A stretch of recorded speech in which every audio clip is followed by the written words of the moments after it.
오늘 시간에는 내 생명이 끝나는 그날까지 라는 제목으로 함께 말씀을 살피고자 합니다. 지난 한 주간 동안 우리는 특별 새벽 집회를 통하여 하나님 앞에 우리 자신을 내놓았습니다. 육체를 복종시킨다는 거 쉬운 일은 아니지만 내 영혼이 중요하기 때문에 하나님께 나왔는데, 우리는 지난 특별 새벽 집회를 통하여 우리가 왜 기도를 해야 되는 것인가, 이 방면에 대해서 잘 들었습니다. 우리가 기도하기 전에 우리가 하나님께서는 왜 이런 어려운 환경을 허락하시는가를 우리가 먼저 생각해보고 하나님의 뜻과 마음이 어디에 있는가를 읽게 될 때 우리의 기도는 즉수응답이 된다. 그런 말씀을 시작으로 지난 한 주간 동안 말씀을 살펴보았습니다. 그래서 우리가 정말로 하나님과의 관계가 바로 형성이 되면 그 다음부터 우리의 필요는 즉각적으로 살짝 승만 얘기대로 응답이 된다. 이런 말씀을 드렸습니다. 그리고 마지막으로 어떤 정리를 할까 생각하다가 제가 사무엘하 21장에 그 3년 기근이 또 발생하는데, 엘리야 시대에 3년 기근이 발생하다가 다윗의 시대에도 3년 기근이 발생합니다. 다윗이 잘못한 게 없어요. 지금 시대는 이제 왕권을 잡은 지 얼마 되지도 않았는데, 잘못하지도 않았는데 3년 동안 기근이 발생하는 상황에서 이 다윗이 기브온 산당에 올라가서, 아직 성막이 지어지지 않은 상태니까 기브온 산당에 올라가서 하나님께 제사를 드리는데 큰 통곡 소리가 들려오는 거죠. 그리고 이게 무슨 소리가 알아봤더니 이 전왕 사울왕 때에 차왕이 한 10년 정도 통치할 시기에 백성들에게 잘 보이고자 기브온 산당에 있는 족속, 거기에 있는 기브온 족속들을 잔인하게 학살하는 일이 있었어요. 그래서 기브온 거민들이 지금 23년 지난 그때도 슬피 울며 있었던 거죠. 그래서 다윗이 그 얘기를 듣습니다. 이게 무슨 일이냐 살펴봤더니 그런 일이 있어요. 그래서요, 하나님께서는 다윗이 왕권을 잡았는데 무려 초기에 3년 동안 기근이라는 어마어마한 형벌을 내렸어요. 그래서 다윗이 그 사실을 알고 그들의 원한을 풀어줬어요. 그러자 다시 비가 내렸어요. 그들의 정말로 서러움이 씻겨지는 그날 비가 내렸다는 것이죠. 이 말은 무슨 말이냐면, 우리가 기도할 때 우리가 하나님 앞에 잘못한 것도 없어요. 내가 잘못한 거 아니에요. 다윗이 잘못한 거 아니에요. 그런데 다윗의 선왕이, 자기의 장인이 잘못한 일이 있었단 말이죠. 그래서 자기의 선왕이 잘못한 것으로 말미암아 한이 있을 때 그들이 원통해서 하나님께 부르짖고 있으면 우리가 설령 잘못한 것이 없어도 기도 응답이 안 될 수가 있다는 거예요.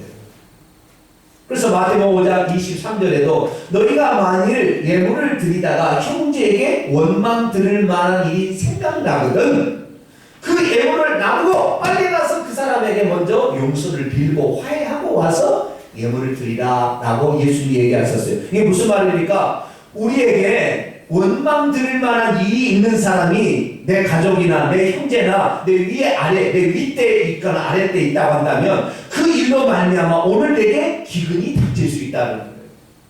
그래서 내가 오늘 기도를 아무리 하고 내가 잘못한 거 없어요. 나는 내가 하나님 앞에 모든 죄를 용서를 구하고 나는 하나님 앞에 바른 관계를 갖고 있는데도 불구하고 내 기도가 응답이 안 되는 일이라면 다른 사람이 화를 품고 있다 이 말이에요. 이게. 그래서 빨리 가서 풀어줘야 되는 거예요. 아시겠죠? 이거 풀어주는 일까지 우리가 해야 되는 거예요. 오늘 우리가 당하는 어려움이 말이죠. 우리가 당하는 어려움이 우리 조상들이 우리 윗대 아버지 때에 잘못하고 있으면 우리가 그것이 있다 이 말이에요. 한이 혹시 살아있는 사람이 있다면 그 한이 있다 이 말이죠.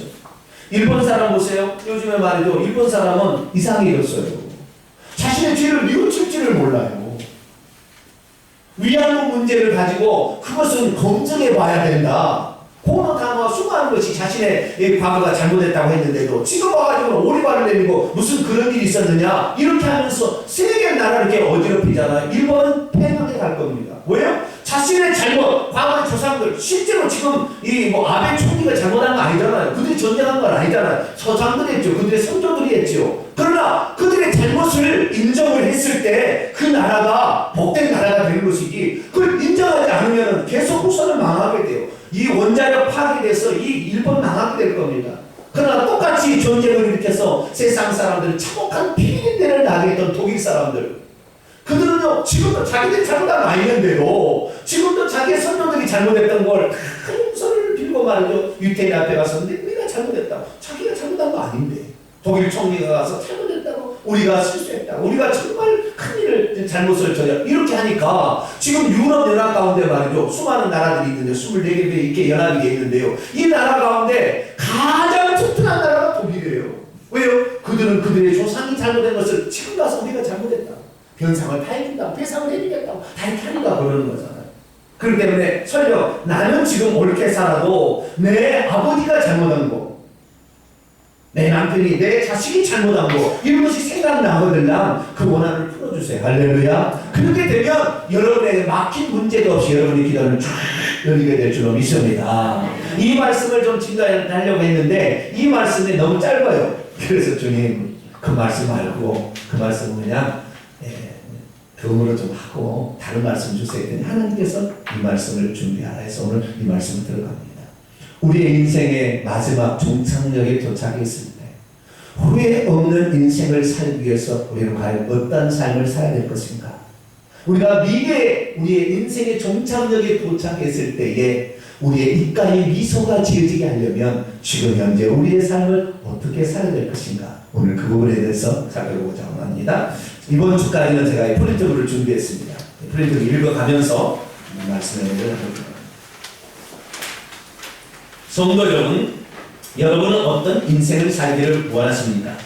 자기 딴에는 정말 자신의 인생을 기분 좋고 재미지게 살았다고 생각하지만 임박한 죽음의 시점에 와서 자신을 되돌아볼 때 아무것도 남긴 것이 없음을 알고는 인생 내가 참 헛살았구만 하고 죽는다면 그 인생이 얼마나 불쌍하겠습니까?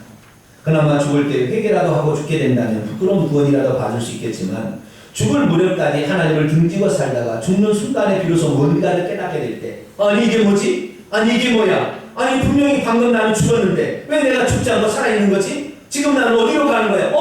안 돼! 하면서 지옥으로 푹 떨어진다면 그는 얼마나 비참한 인생이겠습니까? 사실 우리의 인생은 1막으로 끝나는 것이 아니라 2막이 기다리고 있다는 사실을 성경은 말하고 있습니다. 사람은 육체를 가지고 있기에 반드시 한 번은 죽게 되어 있습니다.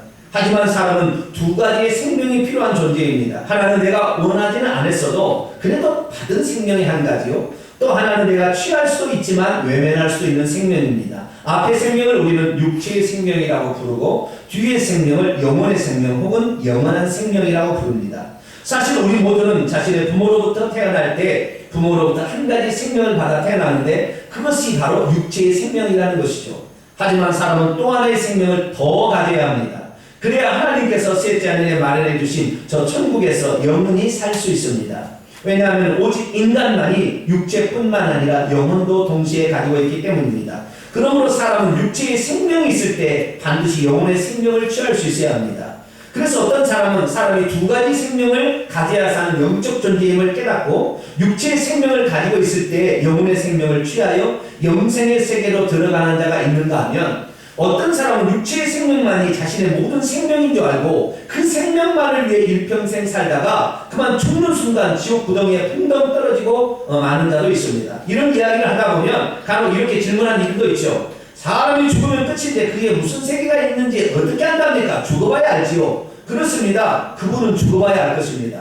그러나 또 이렇게도 말합니다. 만약 죽은 다음에 또 다른 세계가 있다면 그때 가서 새롭게 시작하면 되지 그딴 것을 가지고 뭐 이래라 저래라 그러세요 라고 말합니다. 하지만 죽어보면 아는 사실이 한 가지 있습니다. 그것은 죽은 다음에는 후회해도 소용이 없다는 것입니다. 우리는 예수님께서 직접 말씀하셨던 부자와 나사로의 비유를 통해 한 번 죽게 된다면 자신의 인생을 본복할 기회가 전혀 주어지지 않는다는 사실을 확인할 수 있습니다. 한 번 육체로부터 자신의 영혼이 빠져나간 사람은 그 후로도 어떤 선택의 기회도 주어지지 않는다는 사실을 그때 깨닫습니다. 여러분도 한 번 죽어보면 알 것입니다. 자기의 실제를 쳐다보고 있는 자기를 발견하게 될 때 비로소 영혼의 세계에 있다는 것을 그때 분명히 알게 될 것입니다. 여기를 보세요. 그 불교에 힘지에 있던 한 사람 앙드레 김이라고 혹시 아세요? 앙드레 김. 자, 그분한테 오단벌 이렇게 지어 입으면 대단한 가부가 될 만큼 앙드레 김이 유명했어요. 근데 그 앙드레 김이 죽어서 지옥에를 떨어버렸어요. 지옥에 가서 보니까 아는 거예요. 누가 가서 보니까 지옥에를 떨어졌어요. 근데 앙드레 김이 지옥에 가서 하는 얘기가 지옥이 진짜 있네. 아니 진짜 지옥이 있네. 지옥에 떨어져 보니까 지옥이 있다는 걸 그때 안 거예요. 그런데 그 앙드레 김이 제일 원통한 것이 한 가지가 있었는데 그게 뭐냐면 자기가 살아있을 때 수많은 예수 믿는 사람들을 접했다는 거예요. 수많은 예수 믿는 사람들이 있었는데 단 한 사람도 앙드레 김 앞에 와서 선생님 예수 믿어야 영원히 삽니다. 사람은 영혼이 있어서 그 영혼에 하나님의 생명을 받지 않으면 영원한 지옥에서 고통을 받게 됩니다. 선생님 세상에서는 당신이 패션 디자이너로 최고의 튀우라고 하지만 당신의 영혼을 위해서는 예수 믿어야 합니다 라고 정확히 한 사람도 가르쳐준 적이 없었거든요. 예수 믿는 사람이 와도 이거 선생님 이렇게만 얘기하고 존경받을 선처를 얘기했지 한 번도 그 영혼을 위해서 얘기해 준 적이 없다는 거예요. 여러분이 예수 믿고 천국 가게 됐는데요. 여러분이 예수 믿을 때 여러분 스스로 예수님을 찾아왔습니까? 그럴 사람은 없어요. 그래서 인간 스스로가 왜 영혼의 세계를 발견하지 못하느냐? 마귀가 하나님을 대적하는 마귀가 절대 이 영혼의 세계가 있다는 것을 알지 못하도록 또 예수 그리스도께서 하나님의 아들이라는 것을 알지 못하도록 온갖 방해 작전을 다 피는 거예요. 사탄 마귀는 지금으로부터 6,000살 이상이 된 거예요. 6,000살 이상을 먹었어요. 그렇기 때문에 인간을 어떻게 하면 이 영생을 소유하지 못하게 할까에 대해서 대단한 능력을 지니고 있어요. 그래서 모든 사람, 어떤 사람은요 음란을 줘버리면 망해, 그 사람 예수 안 믿어요. 음란을 줘. 어떤 사람 물질을 주면은 이 사람은 예수 안 믿어요. 물질을 주는 거예요. 어떤 사람은 명예를 주면은 그것을 주님을 멀리하다 그 명예를 주는 거예요. 어떤 사람은 고난을 핍박을 주면 그 견디지 못하다 그러면 막 핍박을 주는 거 수만 가지 방법을 통하여 마귀를 그 사람이 이 영혼의 세계가 있다는 것을 알지 못하게 한다는 거예요. 그래서 수많은 사람이 못 가는 거예요. 여러분 우리의 인생은요 두 개의 생명이 있습니다. 몇 개의 생명이 있어요? 두 개의 생명이 있어요. 하나는 부모로부터 물려받는 육체의 생명이 있고 또 하나는 우리가 이 복음을 듣고 하나님도 받아야 될 또 하나의 생명이 있는 거예요.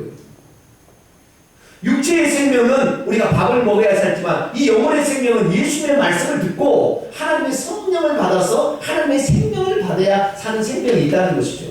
그런데 온 세상 사람들은 이 두 가지 생명이 있다는 걸 모르는 거예요. 육체의 생명만이 진짜니까 내가 잘 먹고 살자고 세상에서 내가 높은 자리에 올라가고 남에게 존경받는 위치에 살면 이것이 최고라고 생각하고 지금도 가고 있는 거잖아요.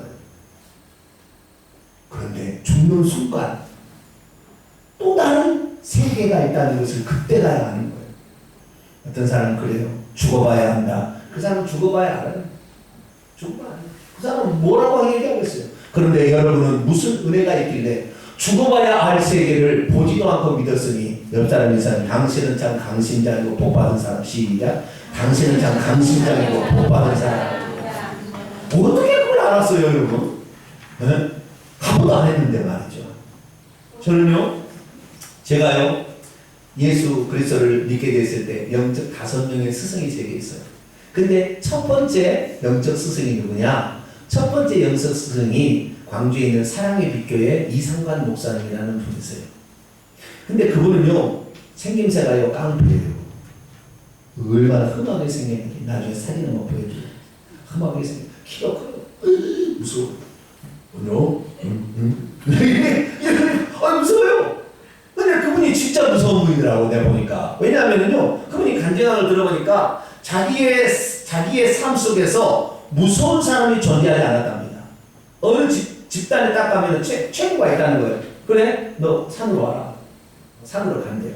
산으로 가는데 그분의 별명이요 번개예요. 번개. 이 목사님의 별명이 예수 믿기 전에 별명이 뭐예요? 번개예요. 사람이 딱 싸우려고 하는데 번쩍 하면은 자기 쓰러진대요. 얼마나 손이 빠르든지. 그래가지고요 이 목사님의 과거에서는 번개. 그래서요 지금까지 싸웠는데 단 한 사람 공이 있는 어떤 사람한테는 졌대요. 그 사람은 대단하다. 20 무슨 전과가 있는 사람인데 이 사람은 자기보다 세더래요. 와, 확실히 빠르더래요. 그런데 이 사람을 제외하고는 자기가 지금까지 붙어서 접은 일이 없답니다. 그런 깡패예요. 그런데 이 깡패를 하다가 나중에 두 집단이 붙었는데 깡패와 깡패 집단이 붙었는데 누가 뒤에서 양방망이로 자기 머리를 쳐버렸어요. 그래가지고 머리가 깨져가지고 퍽 쓰러졌어요. 그래가지고 피가 절절절절 흐르고 있어요. 그래서 사람들이 막 그리 가더래요. 그래서 누구냐고 그러고 자기가 한번 가봤대요. 가봤더니 자기가 거기에 지금 피를 흘리고 있는 거예요. 자기가 이렇게 가보니까 이 사람이 뭐예요? 영혼이 빠져나간 거예요. 그 순간 툭 떨어져 죽어가지고 영혼이 빠져나가가지고 사람들이 너 피 흘려 죽었나봐 사람들이 가니까 자기도 따라가봤대. 그랬더니 자기가 이렇게 거기 가요. 사람은 죽어봐야 아는 것이 있긴 있어요. 그런데 우리는 죽지 않아도 하나님의 말씀을 통하여 영혼이 있다는 것을 깨닫게 됐으니 여러분은 복받은 자예요. 할렐루야. 그 영혼의 세계를 주님이 알게 하여 주신 거예요. 자 보세요. 이 세상은요 어떤 거 하더라. 이 세상은 감옥과도 같은 거예요. 이 세상은 감옥과도 같은 것이. 이거는 마귀가 지배하고 있는 세상에 감옥에 들어요. 주님께서는 이 감옥에 우리를 구출해 온 거예요. 또 다른 편에 보면 이 세상은 밭과 같아요. 뭐가 같아요? 밭과 같아. 하나님께서는 여기에서 저 천국을 준비하고 있다가 여기 이 밭에서 농사를 지어가지고 사람을 저 천국으로 데려가기 위해서 이 밭이에요. 여기에서. 그래서 나중에 여기서 밭에서 열매를 거두게 되면 여기는 다 콩대 다 불태워서 없애버려요. 그래서 여기는 지옥이 되는 거예요. 나중에. 그래서 언제든지 우리는 여기에서 저 천국의 하나님이 예비한 정말 완전한 나라, 영원히 살 나라, 그 나라를 준비해 가는데 그것이 바로 예수 그리스도를 믿는 길이었는데 여러분은 그 예수를 믿게 되었으니 여러분은 복받은 중에 복이다. 할렐루야. 그저께 짝이라는 무슨 텔레비 프로가 있는데요. 여자 하나가 자살해서 죽었어요. 왜 죽었느냐? 그 뉴스를 살짝 이렇게 보니까 자기가 처음에는 그래도 인기가 있었다는 거예요. 거기에서 그 남자. 그래서 남자도 인기 있고 참 좋았는데 시간이 지나면 지날수록 인기는 다른 여자가 더 인기가 있어가지고 자기가 좋아하는 남자가 그 여자하고 좋아하는 거예요. 둘이 밤에 데이트도 나가고. 그러니까 자기가 우울증이 걸려가지고 나중에 죽었어요. 여러분 세상 사람이 혹시 나를 몰라줘도 내 안에 영혼의 생명이 있으면 나는 최고의 사람이. 할렐루야. 둘이 아무리 좋아서 희게 낭락거려도 영혼의 생명이 없으면 그건 죽을 목숨이에요. 그건 지옥에 가는 거예요. 우리가 정말 행복한 사람은 다른 것이 아니라 우리 안에 예수 생명이 있는 이 생명이니 이 생명으로 말미암아 오늘도 감사하시고 살게 되기를 축원합니다. 자, 영혼의 세계를 위해서 계속 보겠습니다. 이처럼 사람이 죽으면 그것이 끝이 아닙니다. 또 다른 세계가 있습니다. 그래서 사람은 죽으면 죽는 순간 즉시 발견을 하죠. 자신의 시체 밖에서 자신의 시체를 바라보고 있는 자기 자신을 발견하게 되는 것입니다. 근데 사람들은 대부분 이렇게 말하죠. 아니 이게 어떻게 된 거지? 나는 방금 죽었는데 죽으면 그대로 끝나는 거 아니야? 근데 왜 내가 이렇게 살아있는 거지? 사람은 죽으면 그게 끝이 아닙니다. 이제는 다시는 돌이킬 수 없는 또 다른 세계로 들어가게 됩니다. 믿음을 가지고 죽은 자들은 천국에 들어가게 되지만 믿음 없이 죄를 가지고 죽은 자들은 지옥에 들어가게 됩니다. 그런데 지옥이 얼마나 무서우면 그리고 거기 들어가서 겪을 고통이 얼마나 견디기 힘들면 주님께서 이와 같이 말씀하셨겠습니다. 같이 한번 읽어봅니다. 마태복음 18장 8절에서 9절이요. 만일 내 손이나 내 발이 너를 범죄하게 하든 찍어내버리라. 장애인이나 다리 저는 자로 영생에 들어가는 것이 두 손과 두 발을 가지고 영원한 불에 던져지는 것보다 나으니라. 만일 내 눈이 너를 범죄하게 하든 빼어내버리라. 한 눈으로 영생에 들어가는 것이 두 눈을 가지고 지옥불에 던져지는 것보다 나으니라. 아멘. 그러므로 우리는 지금 살아있을 때 다음과 같은 세 가지 것들을 꼭 주목해야 합니다. 첫째, 우리는 지금 영혼의 생명을 취해야 되는 것이죠.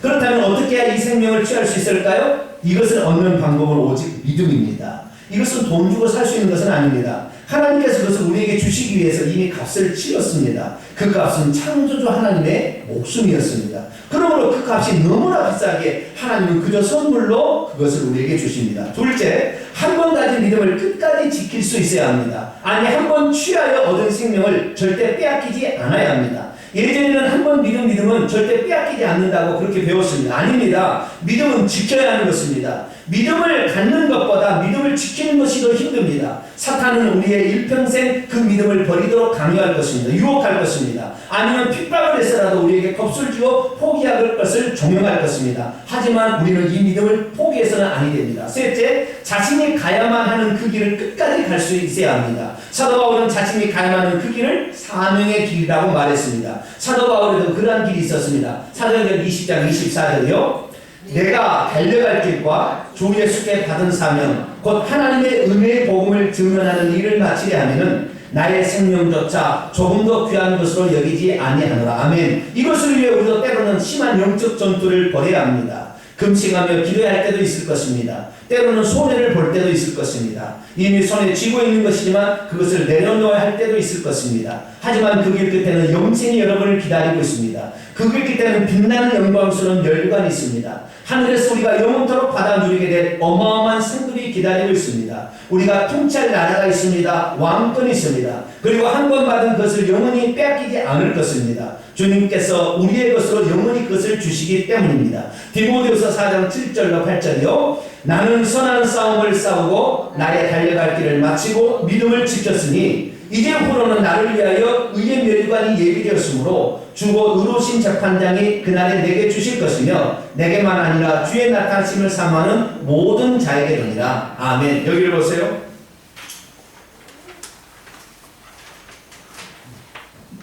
하나님께서는 믿음을 갖는 데는 아무런 조건을 보지 않아요. 많이 배웠냐? 많이 가졌냐? 네가 남자냐? 네가 유태인이냐? 네가 이방인이냐? 네가 나이가 어리냐? 네가 나이가 많으냐? 아무 조건 보지 않아요. 모든 것을 우리에게 구원으로 초청하는 주님께서는 누구든지 내게로 오라 그러죠. 할렐루야. 수고하고 무거운 짐이야 다 내게로 오라 그래서 우리가 믿음을 얻게 됩니다. 믿음을 갖게 되는데요. 믿음은 갖는 것보다 지키는 것이 더 어려워요. 과거에는 그랬어요. 한번 우리가 믿음을 가지면 영원토록 이 믿음이 파괴되지 아니하고 산다 그렇게 말했어요. 그런데 그건 틀린 거예요. 왜냐하면 믿음은 내가 갖는 것이 하나님이 주는 것이 아니에요. 옛날에는 믿음도 하나님이 준다고 그랬죠. 그렇죠? 그런데 믿음이 하나님이 준다면 보세요. 믿음을 하나님이 줘서 그 사람 예수 믿고 해서 천국 갔다면 지옥에 가는 사람은 뭐예요? 왜 나에게는 믿음을 안 줘서 지옥 가게 하셨습니까? 하나님한테 따질 수가 있다는 말이에요. 하나님의 공의가 무너지는 것입니다. 모든 사람을 위하여 구원받을 수 있는 초청하는 모든 사람을 위해서 구원의 대상자로서 우리는 다 열어놓았지만 그 믿음을 갖게 되면 그 믿음을 가진 자가 그 믿음을 끝까지 지켜야 되는 거예요. 할렐루야. 그 믿음은 우리가 지켜나가는 것이지 하나님이 대신 믿음을 지켜주는 것이 아니었어요. 그런데 과거에 우리 특별히 장로교는 뭐예요? 그 믿음을 하나님께서 다 주셔서 지킨대요. 그러니까 지금 교회 안 나와도 내비둔대요. 내비둬도 언젠가는 지가 교회 나오겠지 뭐. 왜? 하나님 선택했으니까. 그렇게 얘기를 하는데 이게 얼마나 어리석은 몰라. 지금 그가 예수 안 믿으면 어느 때 지금 지옥 떨어지는 거예요.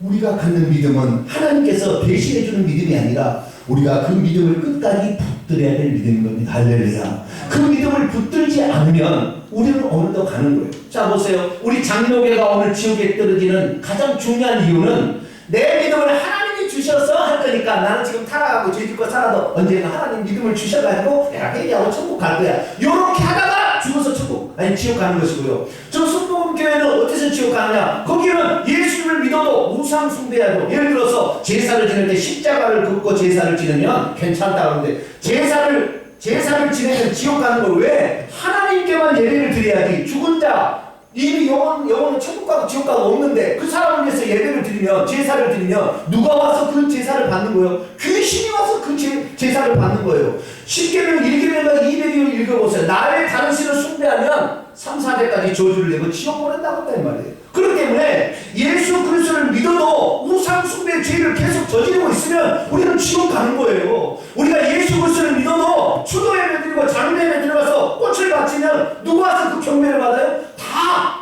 귀신이 와서 그걸 받는 거예요. 왜? 하나님은 안 받을 거니까. 죽은 것은 신체는 부정해요. 일주일 동안 집 밖에 있으라고 그랬어요. 그렇기 때문에 이 부정한 데 가면요, 여러분 장례식장 가면요, 영화 연기 사람은요, 온 천장에 귀신이 다다다다다다 있어요. 중환자식 하면 귀신 되면 더덕더덕해서 왜? 오늘 나갈 사람 내일 나갈 사람이 많기 때문에. 그래서 중환자실 어린아이 못 데려가게 합니다. 영혼에 영향을 미칠까 봐 7살인가 뭐 몇 살 안에 못 들어가게 해요. 왜요? 귀신이 하도 많으니까 그러는 거예요.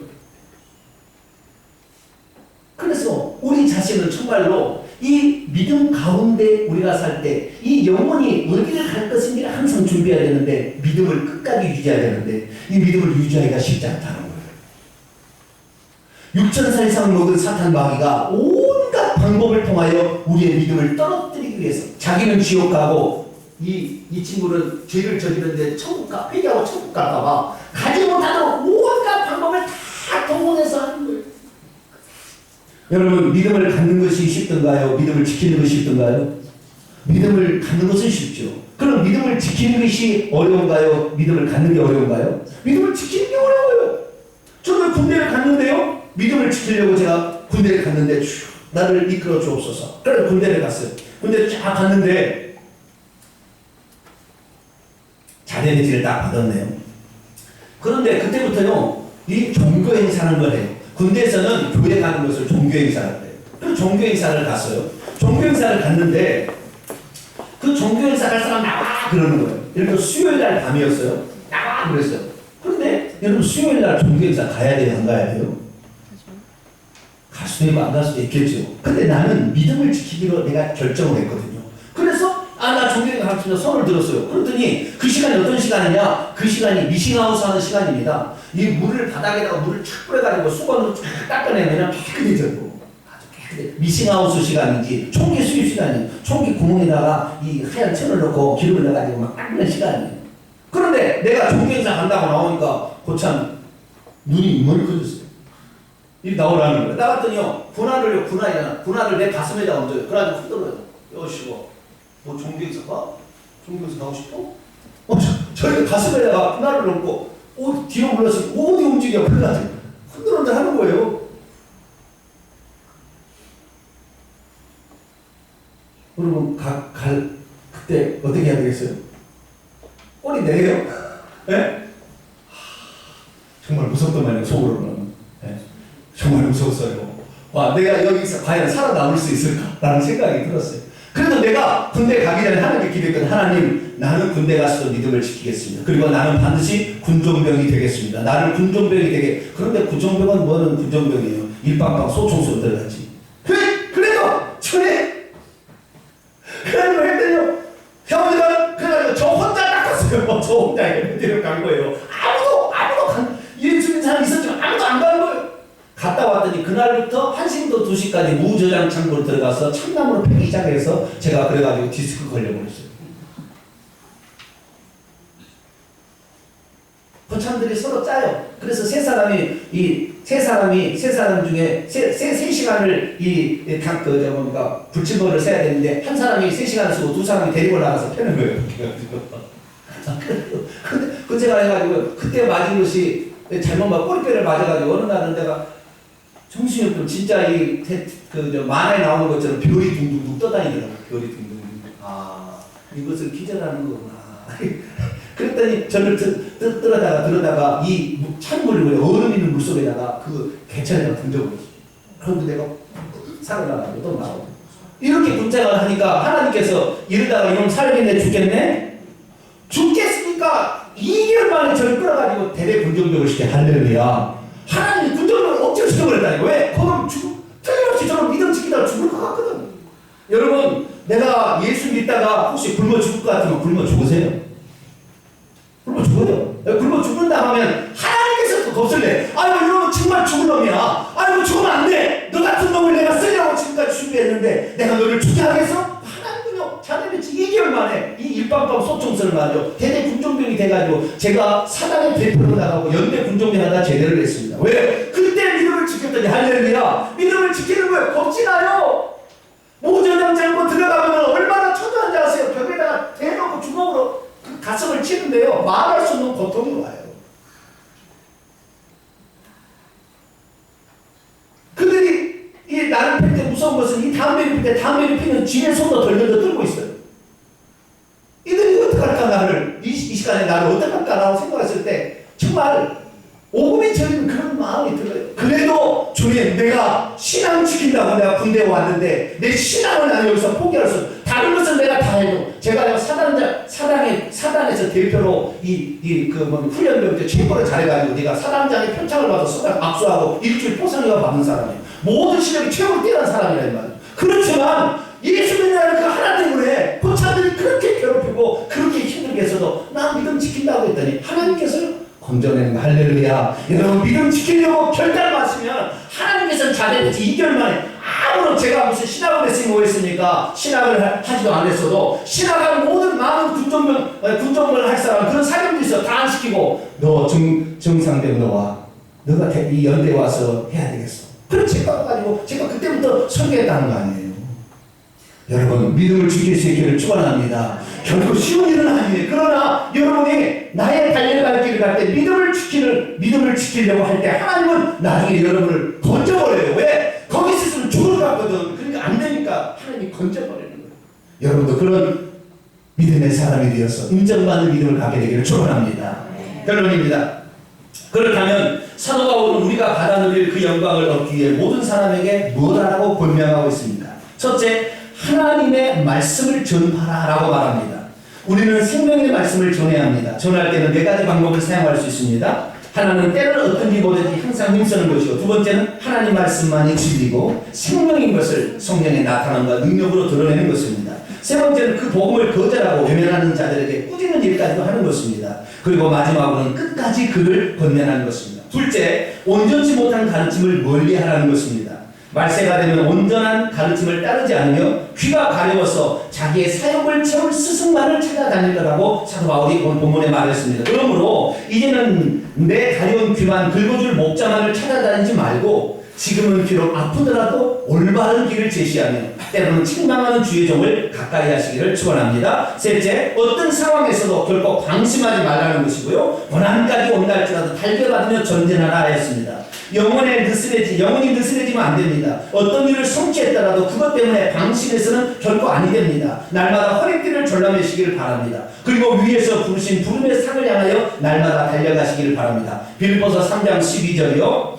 내가 이미 얻었다 함도 아니요 온전히 이루었다 함도 아니라 오직 내가 그리스도 예수께 잡힌 바 된 그것을 잡으려고 달려가노라. 아멘. 오직 우리의 인생과 미래를 바꿀 수 있는 유일한 기회는 지금뿐입니다. 이 육체가 살아있을 때만 유효합니다. 그러므로 우리는 이 육체가 살아있는 기간에 정말 선택을 잘해야 합니다. 한 번뿐 인생 속히 지나갈 것입니다. 그래서 우리 성도들은 한 번뿐 인생 후회 없이 살다가 천국 가기를 축원합니다. 아멘. 여기를 보세요. 모든 사람들이 신앙을 어떻게 해서든 다 들어요. 그래서 신앙을 갖게 돼요. 근데 이 신앙의 중요성을 처음에는 잘 몰라요. 이 신앙의 중요성을 몰라. 그러다가 잘못해 죽어버리면 지옥에 떨어지지만, 그래서 우리가 우리 자식을 위해 기도해야 됩니다. 그때 죽지 않도록. 그래서 회개할 수 있도록 기도를 해야 돼요. 어쨌든 그러다가 주님을 제대로 알게 되면은요, 우리가 제대로 아는 그 순간부터 반드시 시험이 찾아와요. 아브라함이 하나님만을 믿고 갔더니 어느 날 네 독자 한번 바쳐봐 그러듯이 반드시 시험이 찾아옵니다. 그 시험을 여러분이 통과할 때 그때부터 여러분은 평탄한 삶이 있는 거예요. 그 시험을 통과하기가 쉬운 일은 아니에요. 그 시험을 여러분 통과할 수 있기를 축원합니다. 하나님은 없는 데서 있는 것까지 부르시고 죽은 자를 살리시는 그 하나님이심을 믿고 우리가 나가게 되면 하나님은 우리의 믿음을 보시고 아니야 너희가 그런 게 아니야 라고 우리를 인정해 주시고 그때부터 복을 주신다는 거예요. 여러분, 그것을요 우리가요 일평생에 살아갈 때 한 번 내가 은혜를 받았다고, 이번 특별 세배집에 은혜를 받았다고 이 은혜가 계속 유지됩니까? 그러지 않아. 이 은혜를 지키기 어려워요. 그러니까 이 은혜를 지키기 위해서 어떤 상황이 돼서 하나님이 내게 원하는 상황이 딱 주어지면 그것을 딱 수행할 수 있기를 축원합니다. 충성은 작은 것부터 시작이 되는 거예요. 내게 맡겨진 일 그 하나, 순서 하나 지키는 것부터, 예배 시간에 지각하지 않는 것부터, 내게 맡겨진 식사 당관 한번 지키는 거, 이거 아주 중요한 거예요. 아주 중요한 거예요. 이 작은 것을 지킬 때 나중에 큰 것도 지킬 수 있는 것이지, 이 작은 것을 지키지 못하면 큰 것도 지키지 못하는 거예요. 물론 사람마다 가는 길이 다 다릅니다. 사는 길이 다 달라요. 그래서 어떤 사람은 이 분량으로 가야 될 사람이고 어떤 사람은 조그만 분량으로 갈 사람도 있어요. 그러나 모두에게는 각자 다른 길이 있다는 거예요. 사도 바울은 그 중에서 어떤 길을 가야 되느냐? 그는 예수님을 만날 때 알았어요. 내가 예수 믿는 사람을 죽였으니 내가 죽음까지도 두려워하지 않고 주님을 위해서 내 생명을 바쳐야 됩니다. 그래서 그런 죽음을 내놓고 자기 목숨을 내놓고 주님 앞에 걸어갔어요. 모든 사람이 죽음을 내는 건 아니겠지만 그러나 저와 여러분이 가야 될 길이 있습니다. 오늘도 그 길을 끝까지 가시고 하나님의 말씀을 듣고 또 기도하여서 모든 인생의 성공을 이루는 날, 마지막 날 입가에 미소를 띠며 주님 감사합니다. 내가 선한 싸움을 싸우고 나의 달려갈 길을 가지고 가면서 믿음을 지켰습니다. 이런 고백이 여러분의 것이 되기를 간절히 축원합니다. 기도하겠습니다. 거룩하신 아버지 하나님, 우리가 믿음을 갖기에는 그리 어려운 것은 아니었지만 믿음을 지키기가 어렵다는 것을 세상 깨닫습니다. 우리 성도들 여기에 나온 성도 단 한 사람도 나를 되게 하려고 인생을 마치는 그날 주님 감사합니다. 나의 달려갈 길을 마치고 믿음을 지켰습니다.